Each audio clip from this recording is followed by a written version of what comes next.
What's up, folks? Welcome back to Callahan's Garage. My name's Callahan. Today we got a lot of stuff going on around the shop. We got some demo going on outside for our new driveway project that's starting. So if there's some background noise, I apologize in advance. But today we've got this 1968 Volkswagen bus in. We are going to do some disc brakes on it, so stick around. Hey, I'm Callahan. Welcome to Callahan's Garage.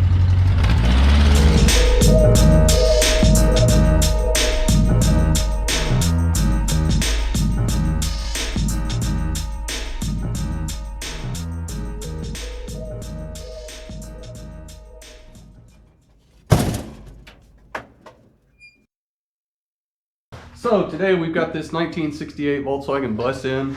We're going to do some brake upgrades on this thing. The customer's complaining a little bit about the stopping power on the bus, and that's a big issue with these early bay window buses. So 68, 69, 70, before they got the power brakes up front, stopping power just really wasn't great on these. So we've got a brand new disc brake kit that we're going to swap onto here. I'm going to show you guys step by step how to do that and tell you what I think of the kit. So let's get into it. First thing we're going to do, we're going to get this thing jacked up, get some jack stands under it, get the wheels off, and start taking the brakes apart.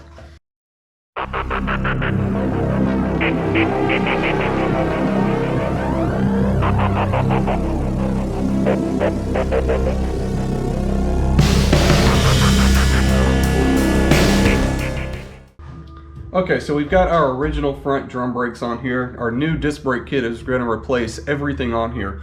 So we need to completely tear down the front brakes on this thing. So we're going to take the drums, the shoes, the wheel cylinders, backing plates, hoses, everything is coming off. So we'll get all of this torn down and then we'll take a look at that new disc brake kit.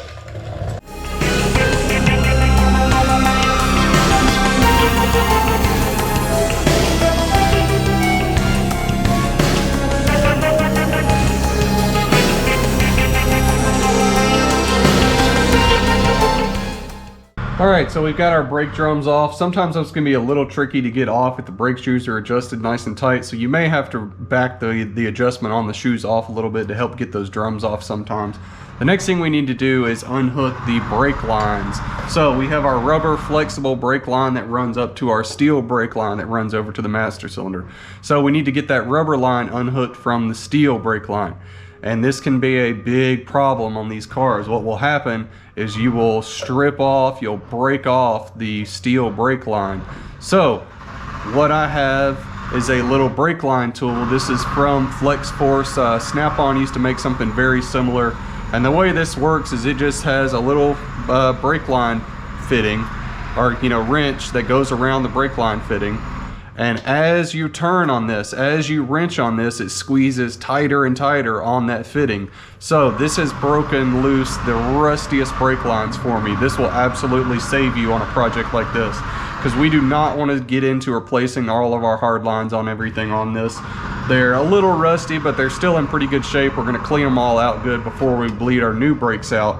But having a tool like this is super useful. It will save you hours and hours of headache on something like this.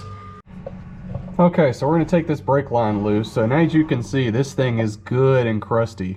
But I'm going to take out my trusty little tool so I can put my regular wrench on our flexible brake line, and then the way this works, it just kind of hooks around that brake line fitting, and then I can set this down onto that fitting, and when I push on this, it's going to squeeze that fitting and break it loose without damaging any of this steel line. If you look at this, it also has a 3/8 driver fitting right here. So if you can't get it just by hand, you can stick a ratchet in this and get a little extra leverage on it. But usually, oh yeah, see, there we go. Pops it right loose. We didn't strip our fitting off. We didn't break our steel line. We'll be able to take this loose, unhook our brake line, and we're good to go. No harm done. Okay, so we've got our brake hoses unhooked. Next thing, we're going to take loose our shoes and our wheel cylinders and our backing plate. Now, there's no reason for us to take all of this apart individually. If we take these 4 bolts out of our backing plate here, this whole assembly will come off and it'll save us a ton of time. We can just take this loose real quick.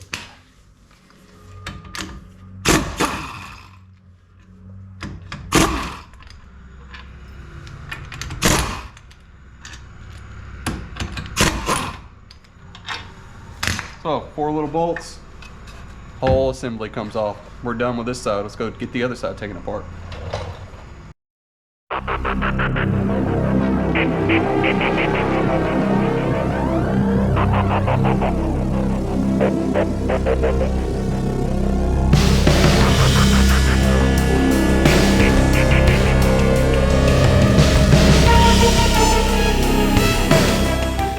So let's take a look at our new disc brake kit. So this kit comes from EMPI.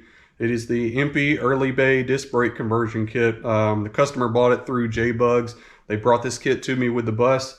A couple of years ago, you know, I would have been a little skeptical about using EMPI's products, but here in the last few years, EMPI has really stepped it back up and is putting out some really quality products again. All this stuff here looks pretty good. We've got all of our new wheel bearings, new hardware, new brake hoses, new master cylinder, new reservoir, big beefy hubs and rotors that look really nice. We even have these trick looking billet caliper brackets. So I mean, these are really nicely machined parts. They got really nice anodized coating on them. They're even labeled left and right. So as long as these actually fit, you know, these are a very nice product. The new calipers also look really nice. These are a big improvement over some of the calipers EMPI used to send out. Really nice looking castings, really nice machine and finish work on here. These are also labeled left and right, so very idiot proof. Big beefy slider pins on here, so like these shouldn't wear out anytime soon. Really nice looking calipers. They even came with wheel studs. They didn't come with any lug nuts, but they came with new wheel studs. So we're going to start putting this thing together. The first thing we need to do is get these caliper brackets on the spindles. So we're going to clean off the spindles, get these bolted on, and we'll start getting everything together. Okay, so before we put this caliper bracket on here, I'm going to clean just this mating surface of the spindle off really well. Any rust or dirt or anything that gets underneath this caliper bracket, you know, because it's going to maybe cause a vibration, kind of make this thing come loose, whatever. So we're going to clean this off really good, and then we'll get the bracket bolted on here.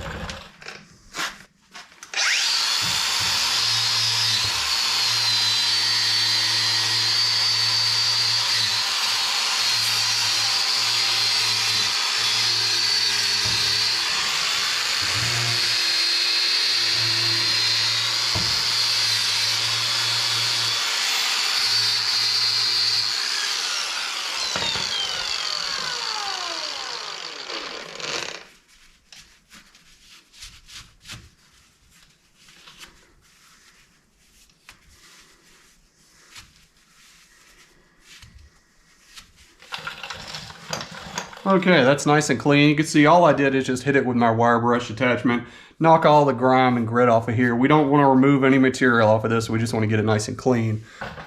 Okay, so we've got our mating surface on our spindle cleaned off, but before I put the caliper bracket on here, I'm just going to run a tap through the threads on this spindle.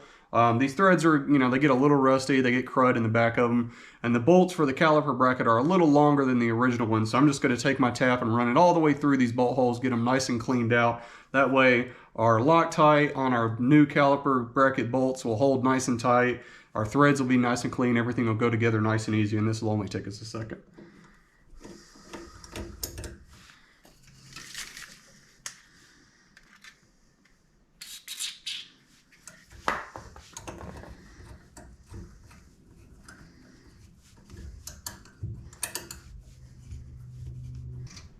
So now those threads are nice and smooth. Our new bolts will go in there nice and easy. So we're going to do that for these other three real quick, and then we'll blow them out nice and clean, and we can put our caliper bracket on.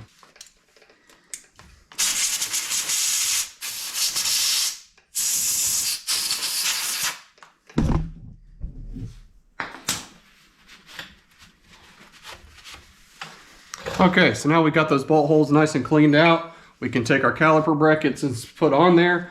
And per the directions, these caliper bracket bolts need a little bit of Loctite, and then these get torqued to 54 foot-pounds. So we'll get these on here.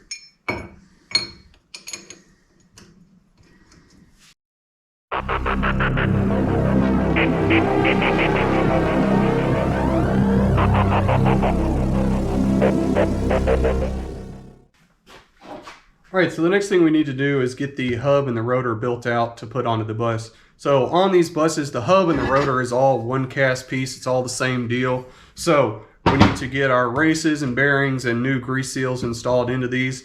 This is all included in the kit. So I'm going to get these races driven in, the bearings greased up, the seals installed, put everything in the hub, and then we can get the hub onto the bus.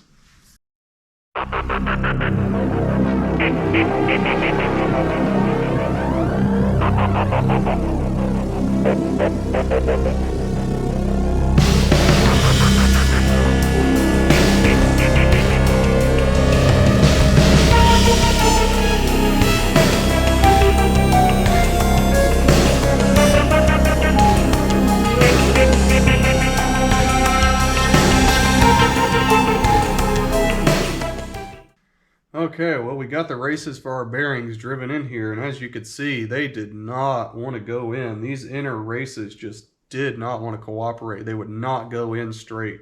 Whether it's these bearings or the machining on the hubs, I don't know. I got them in there. It wasn't a big deal. It just took a little bit of extra work. Rather than being able to hammer them all the way in with my little race driver, I just had to get a drift to hammer them down in.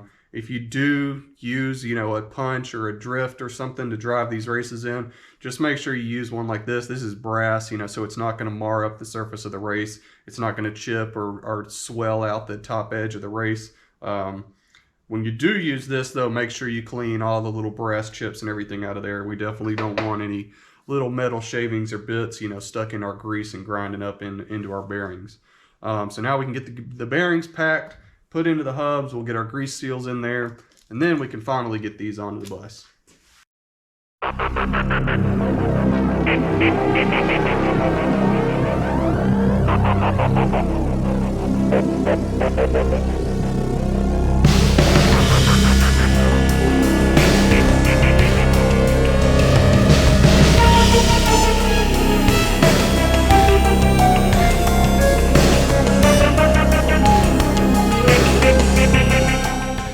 Okay, so we got our rotors all built up, ready to go on the bus. Our bearings are all packed.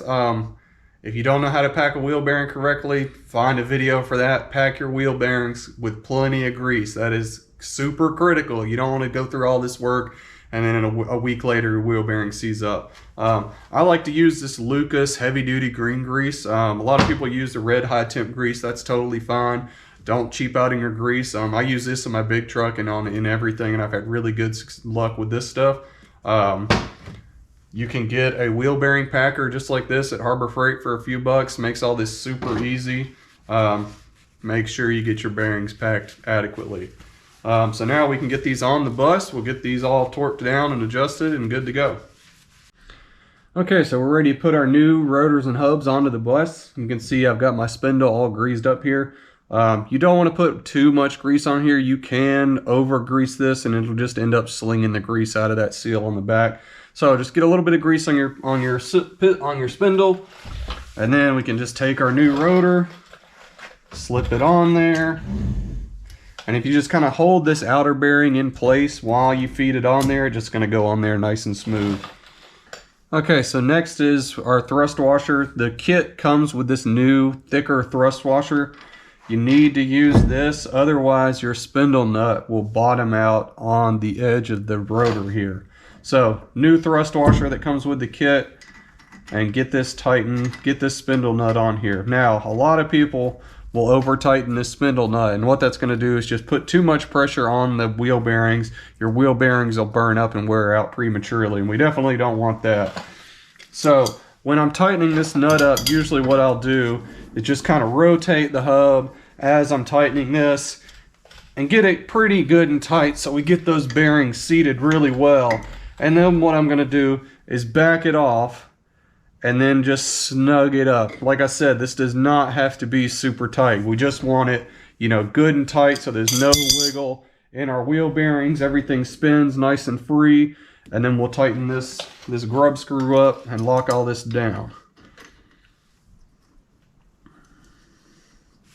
Maybe. Okay, I guess this is a different size than the original one.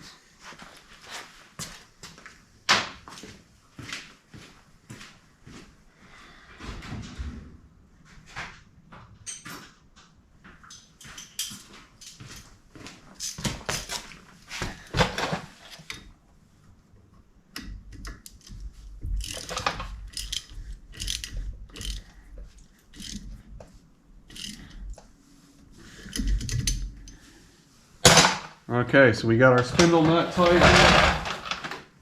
And we'll just take our grease cap, pop that on there. This side's finished. Alright, so now that our hub's on, the next thing we need to install is our caliper. But before we want to do that, I want to go ahead and clean all of this oil and grime off of our new rotor. So your new rotors and hubs are going to come with shipping oil and machining oil and crud all over them. You do not want any of this oil getting into your brake pad, so you need to get some brake cleaner, get something, clean all of this oil off of here before you stick your caliper and your brake pads on.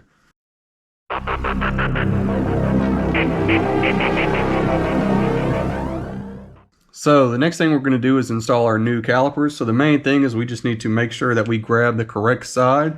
You want the bleeder screw to be on the top of the caliper when it's installed. If the bleeder screw is on the bottom, these are never going to bleed out right and your brakes are going to be terrible.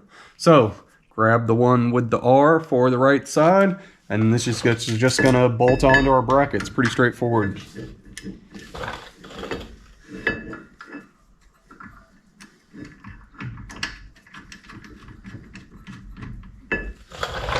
That's going to bolt in place, and then again the directions call for a little bit of Loctite on these, and these get 58 foot-pounds of torque.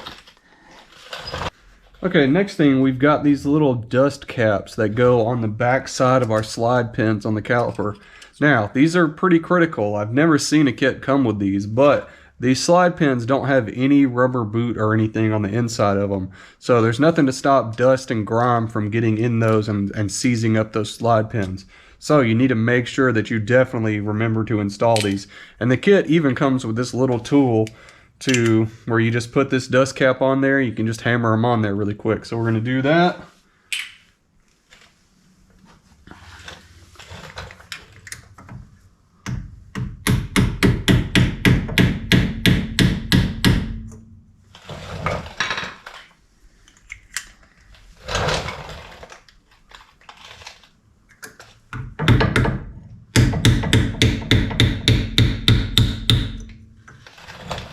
Oh, easy enough. We got those dust caps on. Now we can put the brake pads into our caliper here.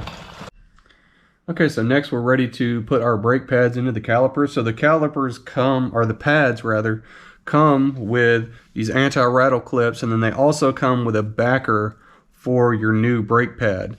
So this is just an adhesive backed plate. So you just peel this side off, stick it to the back of your pad. So this anti-rattle clip goes on here like this with the long fingers on the rotor side of the pad. And then we'll just pop these down inside the caliper like that.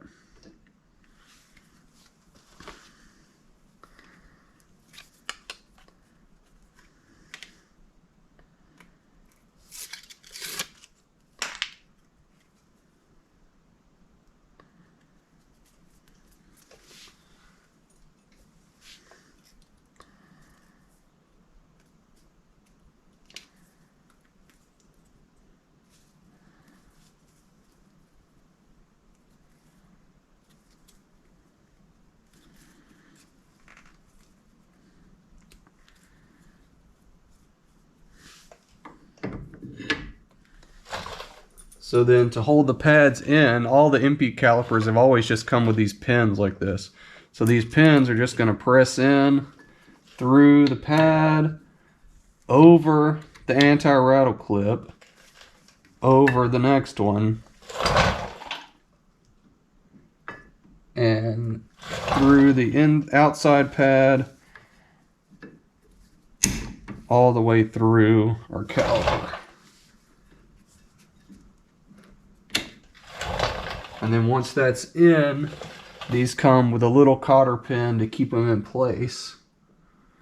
So you just pop that pin down through our caliper pin right there.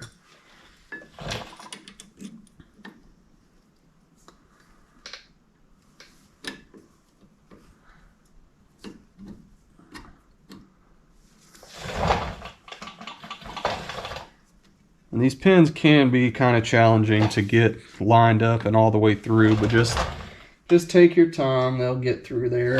Just watch what you're doing. Get everything aligned. And they will push all the way through.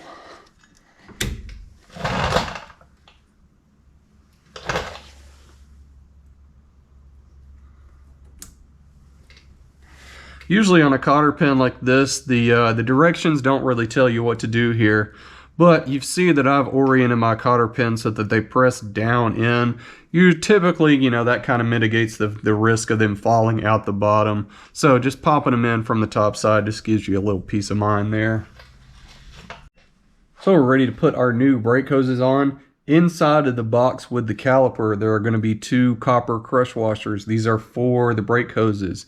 If you forget to put this crush washer on your new brake hose, it will leak.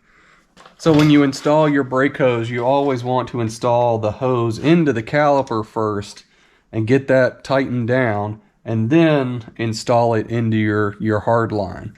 So the reason you do that is because on your hard line, that fitting is going to swivel and allow the hose, to spin.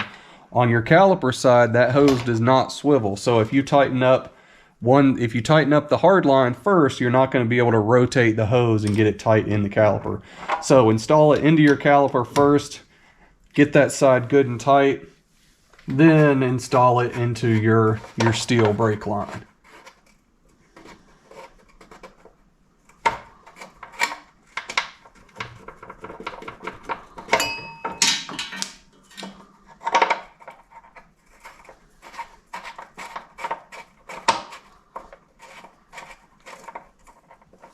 And again, when you hook your steel brake line back up, we took a little extra precaution taking those apart.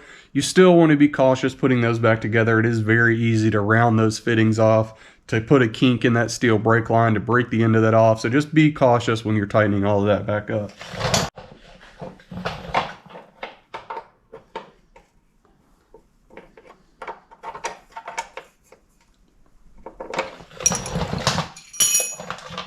Okay, our brake line's nice and tight. We'll take our little brake line clip and put that back on there.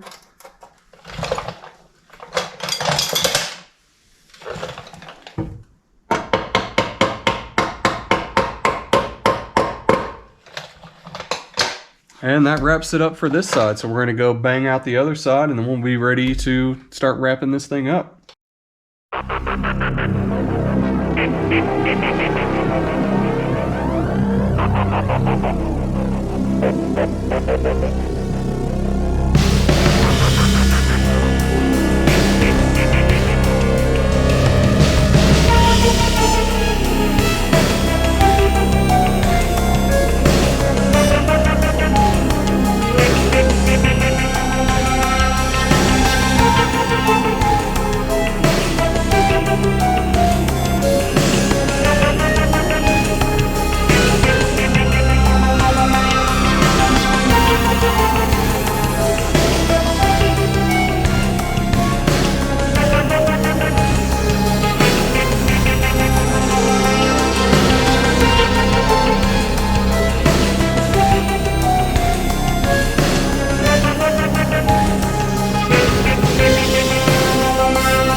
So that's going to wrap it up for our front disc brake install. We still need to do the master cylinder and bleed all the brakes out, but my belly's telling me it's dinner time, so we're going to get back on that in the morning. Alright folks, day 2, we are jumping into the bus again. So we were getting ready to install the new master cylinder this morning that comes with the kit. And that is not really going to work out for us. So this master cylinder and reservoir is kind of set up for a split window conversion instead of the early bay conversion. So on the early bay windows, we have 2 fluid reservoirs. So we have a smaller reservoir on top of the master cylinder, and then a hose that runs up to a remote master cylinder in the cab.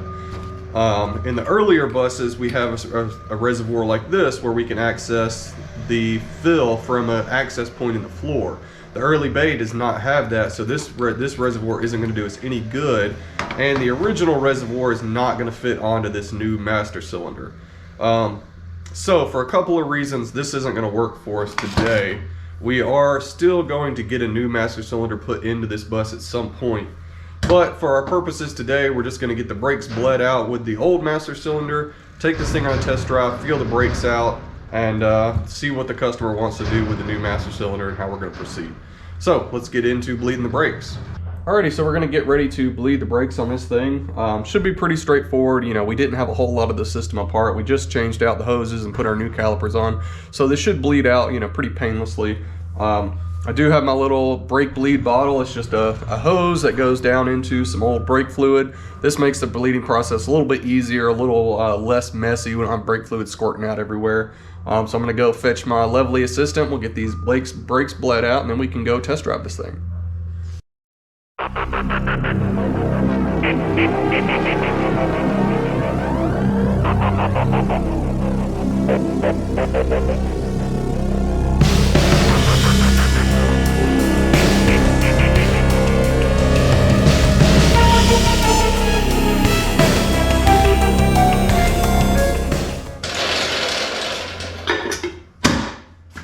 Alrighty, well that's going to wrap it up for the front brakes. Let's get in this thing and let's go take it for a test drive and see how they do.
Finishing up our test drive on this old loaf of bread. The braking power is massively increased on this thing now. This new disc brake kit feels really nice on here.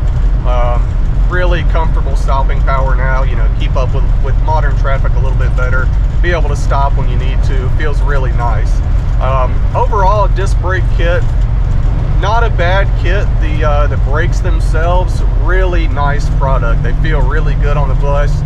Fit and finish on them was really nice. As far as the master cylinder that came with the kit, you know, that didn't really work out for us, but we're going to find another solution for that. So overall, you know, I'm pretty happy with the way the brakes on this turned out. I think the customer is going to be pretty pleased with it. So if you like seeing the mechanical stuff like this, or if you like seeing more of the restoration and fab work, let me know in the comments, and hope you'll subscribe and keep sticking around. We got a lot more air-cooled stuff, and we're going to get into some little bit different stuff here in the future. So we'll see you guys next time.